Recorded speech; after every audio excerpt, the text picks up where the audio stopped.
Assalamualaikum warahmatullahi wabarakatuh. Para bapak, para ibu, dan saudara-saudara semua yang kami hormati, peserta kajian tafsir Al-Quran di Masjid Muhajirin ini, marilah kita awali kajian ini dengan bacaan basmalah bersama. Bismillahirrahmanirrahim. Innal hamdalillah nahmaduhu wa nasta'inuhu wa nastaghfiruh wa na'udzu billahi min shururi anfusina wa min sayyiati a'malina may yahdihillahu fala mudilla lahu wa may yudlilhu fala hadiya lahu. Asyhadu an la ilaha illallah wahdahu la syarika lahu wa asyhadu anna Muhammadan abduhu wa rasuluh. Allahumma sholli wa sallim wa barik ala nabiyina wa habibina Muhammadin ibn Abdillah wa ala alihi wa sahbihi wa man tabi'ahum ila yaumil qiyamah. Qala Allah ta'ala a'udzu billahi minasyaitonir rajim. Bismillahirrahmanirrahim. Dzalikal kitabu la raiba fihi hudal muttaqin wa nunazzilu minal Qur'an ma huwa shifaa'un wa rahmatul lil mu'minin.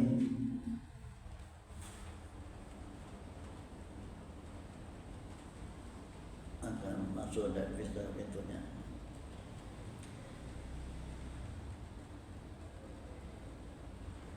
Qala Rasulullah sallallahu alaihi wasallam khairukum man ta'allama al-Qur'an wa 'allamahu man qara'a harfan min kitabillah falahu bi hasanatun wal hasanatu bi asri amsalihha. Kama qala. Pertama dan utama, marilah kita membenahi, meluruskan niat kita dalam mengkaji atau memahami Al-Quran ini dengan niat bahwa kita ini siap menerima petunjuk, bimbingan atau hidayah dari Allah Subhanahu wa Ta'ala, sebagaimana kesiapan Nabi menerima wahyu dari Allah Subhanahu wa Ta'ala. Dengan kita siap menerima petunjuk itu, insya Allah apa yang kita pahami dalam Quran akan selalu melekat di hati sanubari kita. Allah sudah mengatakan, walaqad yassarnal Qur'ana lidzikri fahal mim muddakir. Surat Al-Qamar sampai disebutkan 4 kali. Sungguh kami telah mudahkan, sungguh telah kami mudahkan Quran untuk diingat. Sungguh telah kami mudahkan Quran untuk diingat. Maka masih adakah orang yang selalu mengingatnya? Kalau kita untuk bisa mengingat itu harus membacanya berulang-ulang. Sedangkan Nabi begitu dibacakan langsung ingat, sehingga diabadikan sanuk riuka fala tansa. Akan kami baca kepada kamu Muhammad, kemudian kamu tidak akan lupa. Dan kali kita umat manusia biasa punya sifat lupa, maka dari itu membaca Quran harus diulang-ulang. Sampai ada satu ayat yang selalu diulang-ulang disebutkan dalam surat Al-Hijr, yaitu walaqad atainaka sab'am minal masani wal Qur'anal azim. Sungguh telah kami berikan kepadamu Muhammad 7 ayat yang dibaca berulang-ulang. Apakah itu? Al-Fatihah. Al-Fatihah itu dibaca terus, setiap sholat mesti dibaca, dan dibaca malah sholatnya tidak sah. Itu juga Quran ini supaya dibaca setelah baca surat Al-Fatihah pada 2 rakaat pertama. Inilah pesan Allah pada kita semua. Maka Nabi pun berpesan bahwa siapapun yang ingin berbincang-bincang bersama Allah, maka adalah ia membaca Quran. Dan semestinya kalau kita merasa bahwa Allah sedang berbicara dengan kita, mestinya kita memahami arti yang dibaca, sehingga kita berusaha karena keterbatasan ilmu kita, maka kita berusaha mengartikan ayat per ayat. Nah, wong Arab ora rasa diartike tahu, bahkan anak kecil, maka ada riwayat anak 7 tahun disuruh ngimami. Karena apa? Dia paham, di samping hafal paham. Karena anak 7 tahun di tempat kita belum tentu paham iso tapi ora paham, maka dari itu dianjurkan untuk bisa memahami ayat yang dibaca. Baiklah, kita berikan pemanasan dulu dengan baca Fatihah bersama. A'udzu billahi minasy syaithanir rajim. Bismillahirrahmanirrahim. Alhamdulillahi rabbil alamin. Ar-Rahmanir Rahim. Maliki yaumiddin. Iyyaka na'budu wa iyyaka nasta'in. Ihdinas siratal mustaqim. Siratal ladzina an'amta 'alaihim ghairil maghdubi 'alaihim waladdallin. Amin. Terakhir ayat ke nomor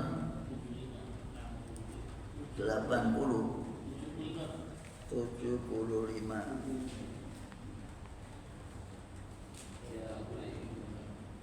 Ibrahim sekarang ya 70. Sekarang 76.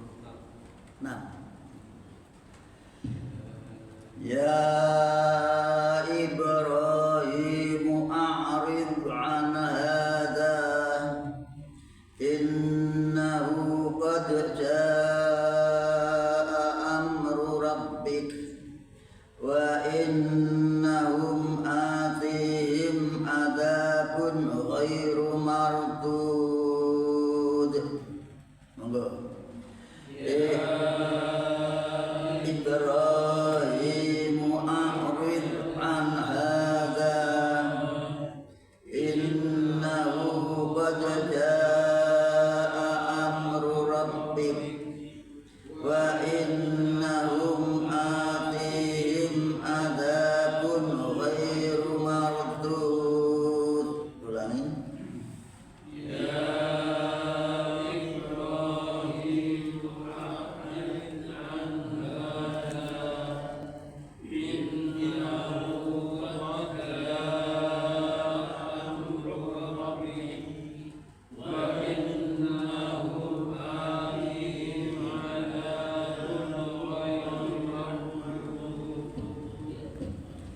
Ya Ibrahim. Jadi ini masih dilanjutkan di atas, ayat di atas, bahwa sekarang malaikat berbicara kepada Ibrahim, menyuruh Ibrahim, ya Ibrahim, a'rid, berpalinglah, berhentilah, an hada, dari pembicaraan ini, yaitu pembicaraan tentang akan menerima apa? Anak, yaitu Ishak.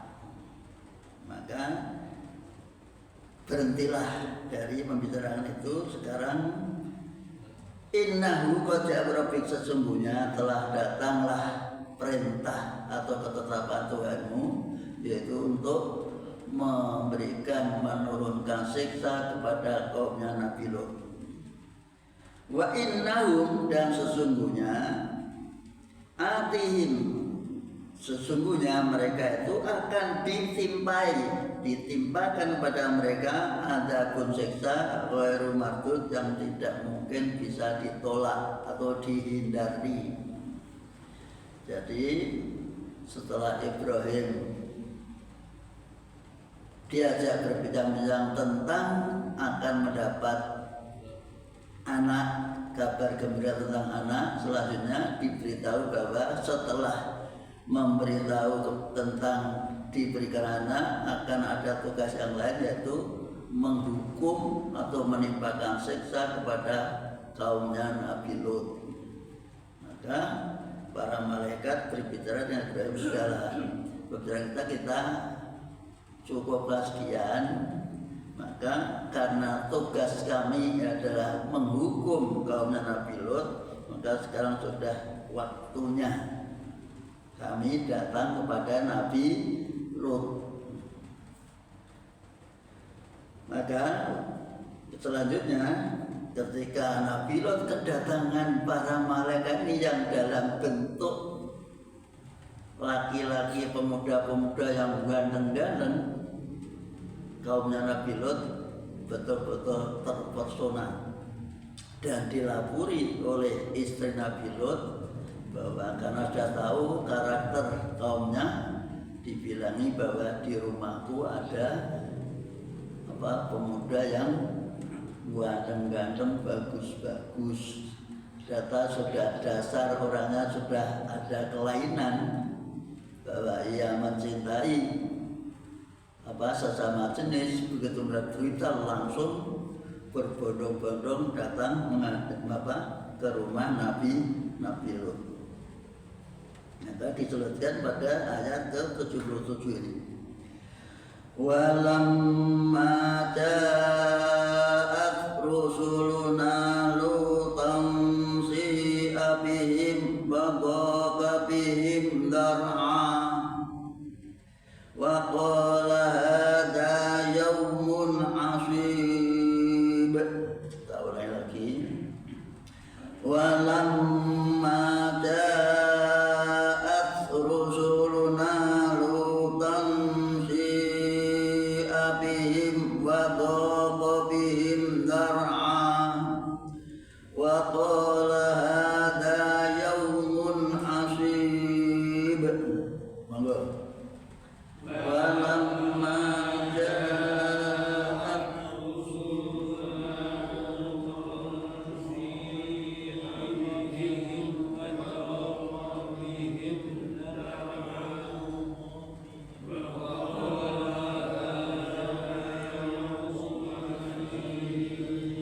ulangi lagi. Walamma ja'at rusuluna lutan si'a bihim wa dhaqa bihim dar'a wa qala hadha yawmun asib.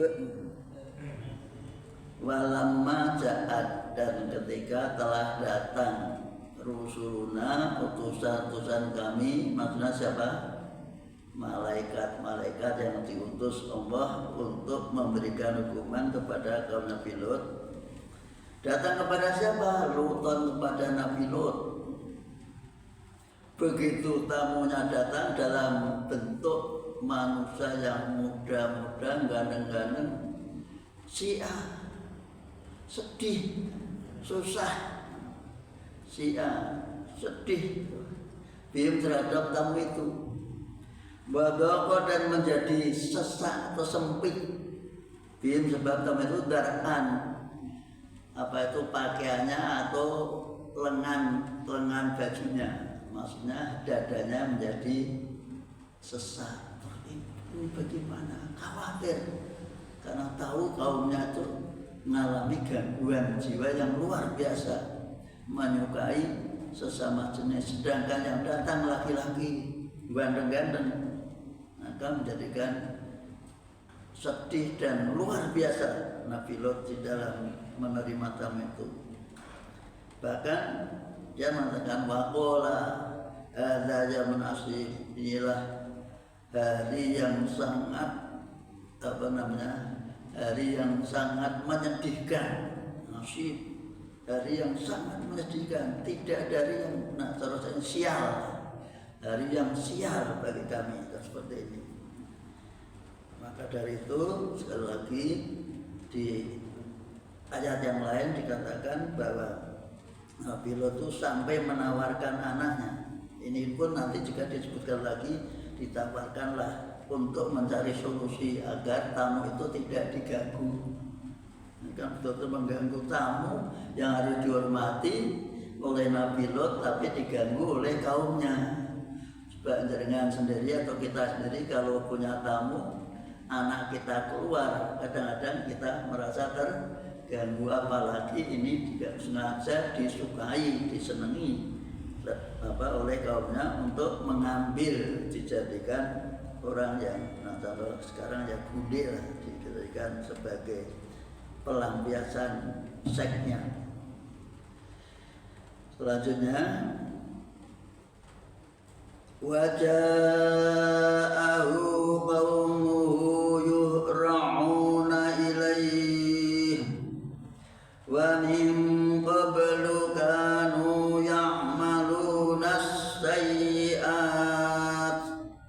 qala ya qaumi haula'i banati hunna athharu lakum fattaqullaha wa la tuhjuni fi dhaifi alaysa minkum rajulur rasyid. Waja'ahu qaumuhu yuhra'una ilaihi wa min qablu kanu ya'maluna as-sayyi'at qala ya qaumi haula'i banati hunna athharu lakum fattaqullaha wa la tuhjuni fi dhaifi alaysa minkum rajulur rasyid. Ulangi lagi.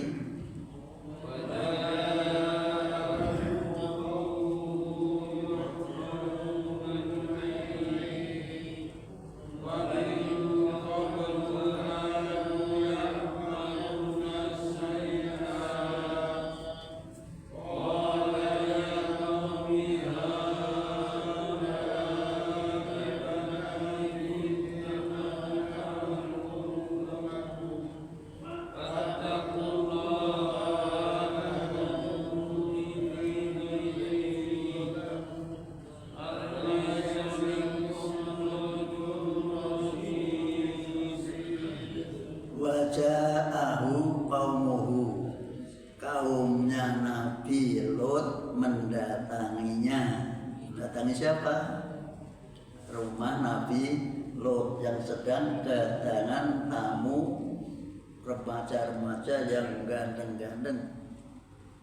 Yura'una, dengan tergesa-gesa, khawatir tidak mendapatkan, karena tamunya terbatas, hanya 3 dan 5 orang, sedangkan siapa kaumnya itu banyak sekali, maka mereka bergegas-gegas khawatir tidak dapat ilahi kepada Nabi Nuh, Nabi Lot. Wa min qablu, dan memang sebelumnya, sejak dulu, kanu, mereka itu kaumnya Nabi Lot, ya'maluna sayyi'at, sudah melakukan perbuatan-perbuatan yang menjijikkan, yang keji, yang jahat, yang jelek. Di samping suka dengan semua jenis, tapi juga sering melakukan penyamunan atau begal di tengah jalan. Jadi mereka tindakannya betul-betul luar biasa, di luar nalar. Maka Nabi Nabi Lot memberikan solusi. Berkatalah Nabi Lot, ya qaumi, wahai kaumku, itulah anak-anakku wanita. Ini ada mata memang betul anak wanitanya, tapi ditemukan bahwa seorang tokoh itu menganggap wanita di sekitarnya atau di kampung itu ada anaknya semua. Jadi itulah anak-anak kami, itulah anak wanita-wanita yang cantik-cantik itu. Ambillah. Hunna atharul lakum, mereka lebih suci bagimu, lebih pantas, lebih patut. Dan mereka itu memang diciptakan untuk laki-laki. Dan kalau dengan laki-laki tidak sepatahnya, maka dari itu dipesan fattaqullah. Ini dengan boleh berhenti. Qala ya qaumi haula'i banati, boleh berhenti, tapi tidak harus. Hunna abharu lakum fattaqullah, boleh berhenti per kalimat sempurna. Ini cara membaca Quran. Boleh, tidak boleh kita ngambil nafas di tengah bacaan. Membaca qala ya qaumi haula'i banati hunna, sambil bernafas tidak boleh. Nah, berhenti lebih bagus daripada mencuri nafas.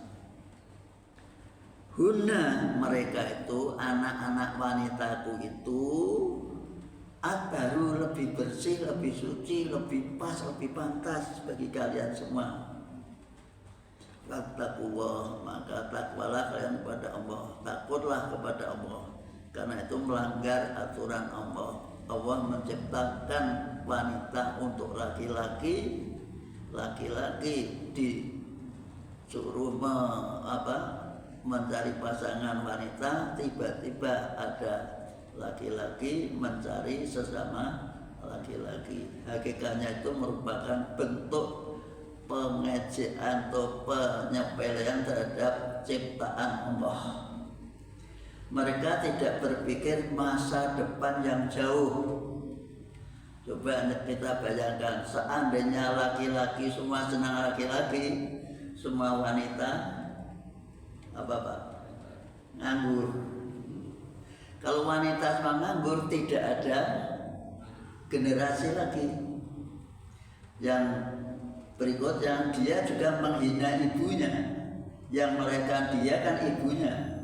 Kenapa dia mengabaikan kaumnya ibunya? Ini harus jadi kalau dibiarkan, generasi manusia itu akan habis karena tidak ada orang yang melahirkan, karena semua suka dengan sesama jenis. Coba bayangkan, yang seandainya LGBT itu dibiarkan, yang wanita suka wanita, yang laki-laki suka laki-laki, kira-kira 10 tahun loh, tidak ada orang melahirkan. Yang bangkrut siapa? Saya mikir umum ada istri saya bidan-bidan kan bangkrut, termasuk dokter kandungan bangkrut, apa putranya dengan dokter kandungan bangkrut. Kalau laki-laki semua laki-laki, perempuan semua perempuan, maka Islam melarang karena nanti tidak ada generasi berikutnya, hilang generasi itu. Inilah hakikatnya, bukan masalah suka sama suka, bukan masalah kebebasan, tapi masalahnya itu membunuh, membuat gelap masa depan dunia ini. Ini yang harus dipahami. Maka dikatakan fattaqullah, adalah kalian takwa kepada Allah, jauhilah larangan-larangan Allah, bahwa kalian tuh dilarang menyukai sesama jenis. Wala tuhyuni, jangan menghina aku. Saya berbuat melecehkan tamune Nabi Lot di depan mata, itu namanya kan menghina. Tuhyuni, kamu jangan menghina aku, itu namanya penghinaan yang sangat berat. Padahal aku ini orang tuamu. Fi dhaifi, terhadap tamuku kamu perlakukan seperti itu, berarti kamu menghina aku. Alaisa minkum rajulur rasyid, apakah di antara kalian itu tidak ada seorang pun yang cerdas, yang pandai, yang arif, yang bijak. Semuanya itu kan katakan ganteng-ganteng kaumnya Nabi Lut. Tapi ternyata yang disukai sama jenis. Apakah sekian banyaknya ini tidak ada yang sadar? Rajul itu laki-laki, rasyid yang pinter, yang arif, yang bijak. Apa semuanya kelasnya Pak. Dan nanti ini kan istilahnya cara orang Jawa itu ngeduh hati, hatinya di bedah. Apakah pantas kalian tuh laki-laki yang pinter-pinter, ganteng dan pandai, bijak, kok memperlakukan tamu orang seperti ini? Inilah kejadian yang ada di bahasa Nabi Lut. Maka mereka yang jawab bahwa sudah ada kelainan itu ya seperti itu. Mereka jawab apa adanya. Qalu laqad alimta ma lana fi banatika min haqq wa innaka la ta'lamu ma nurid. Monggo. Qalu laqad alimta ma lana fi banatika min haqq wa innaka la ta'lamu ma nurid. Ulangi. Qalu laqad alimta ma lana fi banatika min haqq wa innaka la ta'lamu ma nurid. Kaumnya Nabi Lut yang suka dengan tamunya Nabi Lut itu jawab juga, Lut, Pak Lut, kamu benar-benar sudah tahu toh, sudah ngerti toh, bahwa kami tidak punya selera terhadap anakmu. Lihat ya coba, min hak, tidak ada hak, maksudnya tidak punya selera. Tahu selera? Saya tidak punya nafsu terhadap anak-anak wanitamu. Aku tertarik belas dengan anak-anak wanitamu. Juga terang-terangan merendahkan kaum wanita seperti itu. Wa innaka, dan sesungguhnya kamu la ta'lamu, sungguh tahu apa manulit, apa yang kami kehendaki. Kamu sudah tahu, saya datang ke sini itu sudah tahu. Maksudku apa? Maksudku ya ini, memperkosa tamu-tamumu ini, mengambil tamu-tamu ini untuk kami jadikan apa? Hidangan yang enak. Itu orang-orang yang sudah kelainan itu disadarkan memang sulit.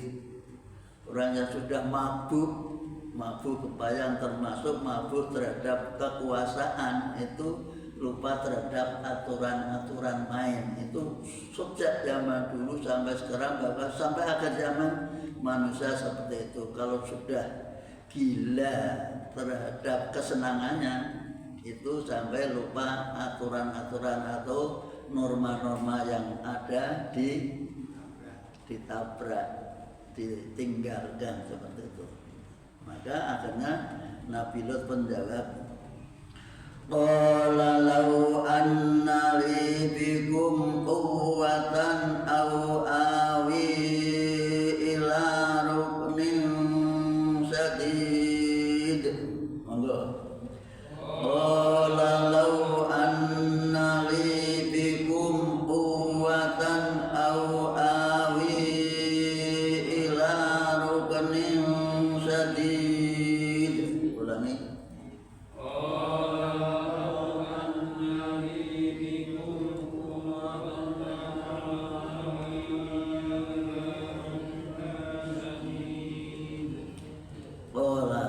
Berkatalah Nabi Lut, lau annali quwwatan bikum, seandainya aku punya kemampuan untuk nolak kamu, untuk mengajar kamu, untuk menghukum kamu, atau aku ada tempat berlindung pada keluarga yang kuat, pasti kamu sudah aku ajar, pasti kamu akan saya hadapi.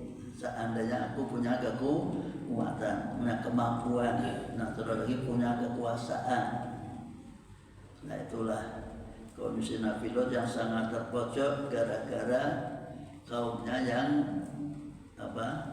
berbuat melampaui batas di luar norma kemanusiaan.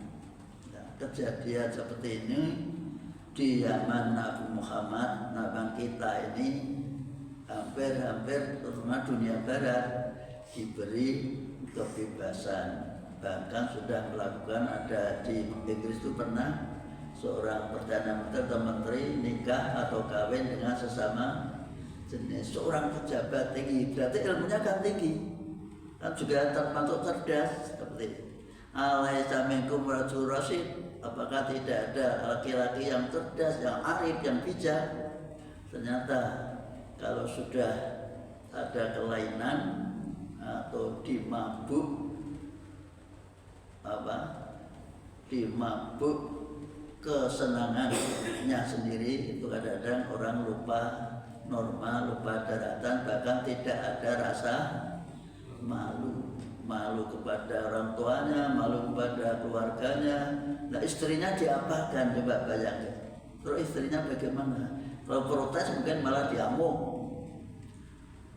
Maka selanjutnya setelah diingatkan seperti itu, melihat posisinya Nabi Lot seperti itu, maka para malaikat itu menghibur pada Nabi Lot dengan ayat ke-81. Qalu ya Lutu inna rusulu rabbika lan yasilu ilaika fa asri bi'rid.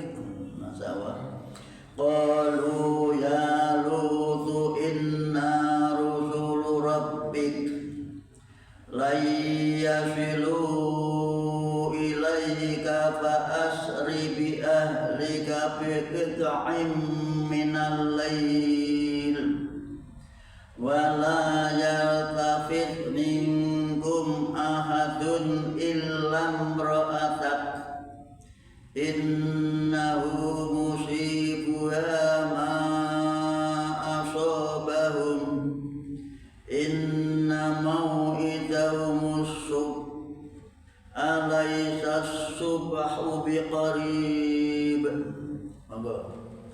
Qalu ya Lutu inna rusulu rabbik lan yasilu ilaika fa asri bi'ahlika bi qit'in minal lail wa la yaltafit minkum ahadun illa imra'atak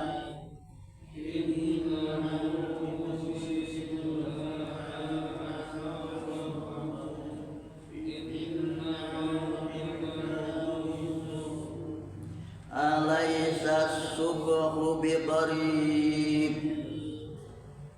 Qalu, berkatalah utusan Allah itu, yaitu para malaikat, ya Lut, kamu tidak perlu risau atau ingin melindungi aku. Inna rusulubik, aku iki, kami ini utusan Tuhanmu, yaitu malaikat.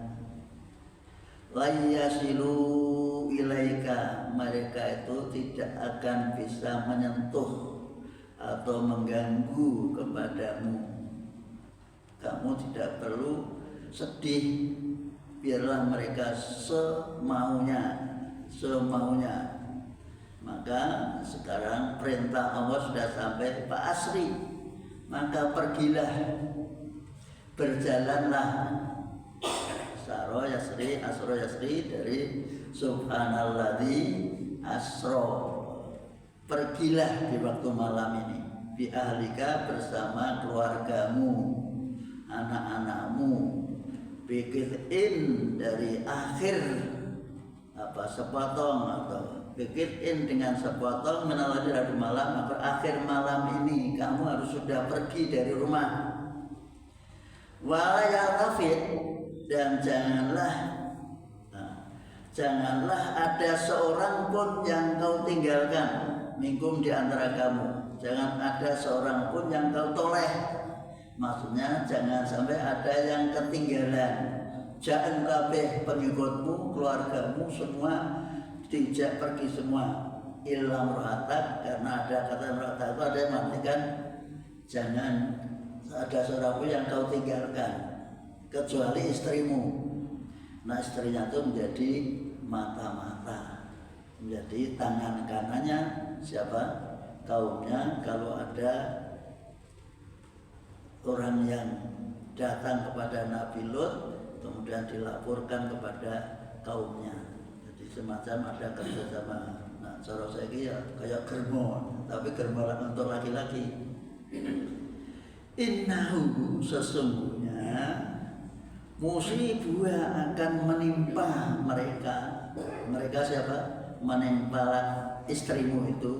Sesungguhnya istrimu itu akan ditimpa siksa ma'asabahum, seperti yang menimpa pada orang-orang lain.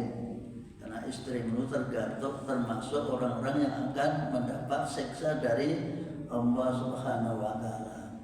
Sedangkan waktunya itu sangat sempit, mepet. Begitu fa'inam subuh, karena janji Allah itu adalah subuh. Subuh harus sudah pergi semua, tidak ada yang di kampung. Alaihissalamu qari, bukankah subuh itu tinggal sebentar lagi, di ujung malam itu berarti menjelang subuh. Nah, cara waktu sahur. Ayo semua kaummu dijak pergi semua, jangan sampai ada yang ketinggalan. Jangan sampai ada seorang yang ketinggalan kecuali istrimu. Nah, itulah. Nah, dalam hidup kita itu kadang-kadang ujian itu datang dari keluarga. Coba kita lihat kehidupan Nabi Muhammad, ngajak orang lain beragama, berislam, tapi pamannya sendiri malah menjadi penghalang. Ini kan sangat berat. Jadi kalau kita tuh sekarang tuh ringan sekali, istrinya mendukung, keluarganya mendukung, tapi Nabi Muhammad bayangkan perjuangan Nabi Muhammad, Pak Dewi menjadi penghalang, malah menjadi pentolanya orang yang menyerang atau memusuhi kepada Nabi Muhammad Sallallahu Alaihi Wasallam. Kalau Nabi Lot itu istrinya, Nabi Nuh pun ngalam istrinya, bahkan juga anaknya. Itulah namanya perjuangan. Perjuangan itu tidak seperti membalik telapak tangan. Dan hidup pasti menghadapi apa? Menghadapi rintangan dan kendala pasti. Tidak ada hidup yang mulus-mulus. Biar orang Jawa mengatakan hidup seperti roda. Kadang-kadang di atas, kadang-kadang di bawah. Dan hidup itu memang perjuangan. Nah, perjuangan itu termasuk mencari solusi dalam menghadapi berbagai macam kendala hidup. Nah, maka dikatakan juga hidup itu mencari solusi, mencari apa yang ditetapkan oleh Allah untuk kita semua. Alaihissalamu qari, bukankah subuh itu tinggal dekat? Maka cepat Lot segera pergi dari kampungmu. Nah, kampungmu akan dijungkir balikkan oleh Allah lewat para malaikat. Menurut tafsirnya, di malaikat Jibril itu dengan suwi ini bisa diangkat ke atas, kemudian jatuhkan dari atas. Coba bayangkan, malaikat besar apa? Malaikat itu besarnya luar biasa. Itulah kondisi. Maka dijelaskan pada ayat berikutnya. Falamma jaa amruna ja'alna 'aliyaha safilaha. Ada wawunya, itu boleh berhenti. Wa amtarna 'alaiha hijaratan min sijilin mandud. Monggo. Walamma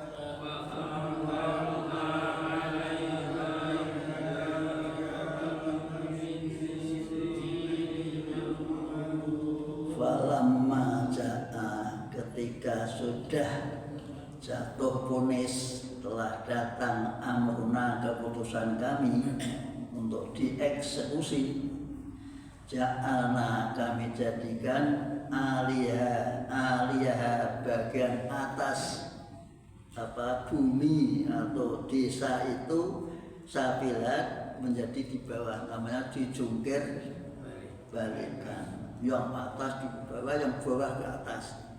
Itu Allah Maha Kuasa. Wa amtorna, dan kami hujani alaya pada desa itu, maksudnya orang-orangnya, tidak desanya. Ini namanya midilakil makal wiratilakhal, sing diucapke tempatnya, tapi yang dimaksud yaitu yang bertempat di sana. Jadi ini supaya bahasa Quran itu seperti ini. Jadi jangan diartikan dan kami hujani desa itu, yang dihujani mestinya orang-orang penduduk desa itu. Hijaratan, dengan batu, min sijilin, yang panas, min sijilin, yang panas, atau dari tembikar atau tanah yang dibakar, mandudin, yang bertubi-tubi, terus-terusan dilempar terus, namanya nak wong Jawa ngarein apa? Hujan batu. Ya seperti Merapi kalau meletus itu seperti apa? Hujannya sampai di jalan jurusan Magelang itu ada batu yang berjalan dari atas sampai itu luar biasa. Nah itu yang Nabi Lot lebih hebat lagi, yang atas bawah yang tadi seperti gempa bumi yang seperti itu. Itulah kalau orang Yaman dulu sudah melampaui batas, melanggar aturan Allah Subhanahu wa Ta'ala. Sedangkan kita sebagai Muhammad diberi dispensasi atas permohonan Nabi bahwa umatnya jangan disiksa, ditimpakan hukuman saat berbuat dosa, supaya beri jeda kesempatan untuk bertobat. Sampai Nabi usul sampai dia sekarat. Selama belum sekarat masih tobat akan diterima. Itulah sehingga kita kenaan ora tobat-tobat sehingga nah itulah karena jangan niatnya doa apa biar umatnya semua masuk surga, karena aku mati ya semua umatku akan masuk surga. Ilaman apa kecuali yang tidak mau. Nah, sahabat bertanya, siapa yang tidak mau masuk surga? Yaitu siapa yang taat kepadaku itulah yang masuk surga, yang menolak durhaka kepadaku itulah yang tidak mau masuk surga. Maka dijelaskan batunya seperti apa. Musawwamatan 'inda rabbik wa ma hiya minadh zalimina biba'id. Musawwamatan 'inda rabbik wa ma hiya minadh zalimina biba'id. Musawwamatan, yang ada tanda-tandanya, ada namanya dari Tuhanmu, dan itu tidak bisa dihindari oleh orang-orang yang zalim. Jadi pada zaman dulu orang yang zalim itu tidak bisa menghindar dari siksa atau murka dari Allah Subhanahu wa Ta'ala. Demikian. demikian. Berakhir bersama dengan bacaan hamdalah. Alhamdulillahirabbil alamin. Wassalamualaikum warahmatullahi wabarakatuh.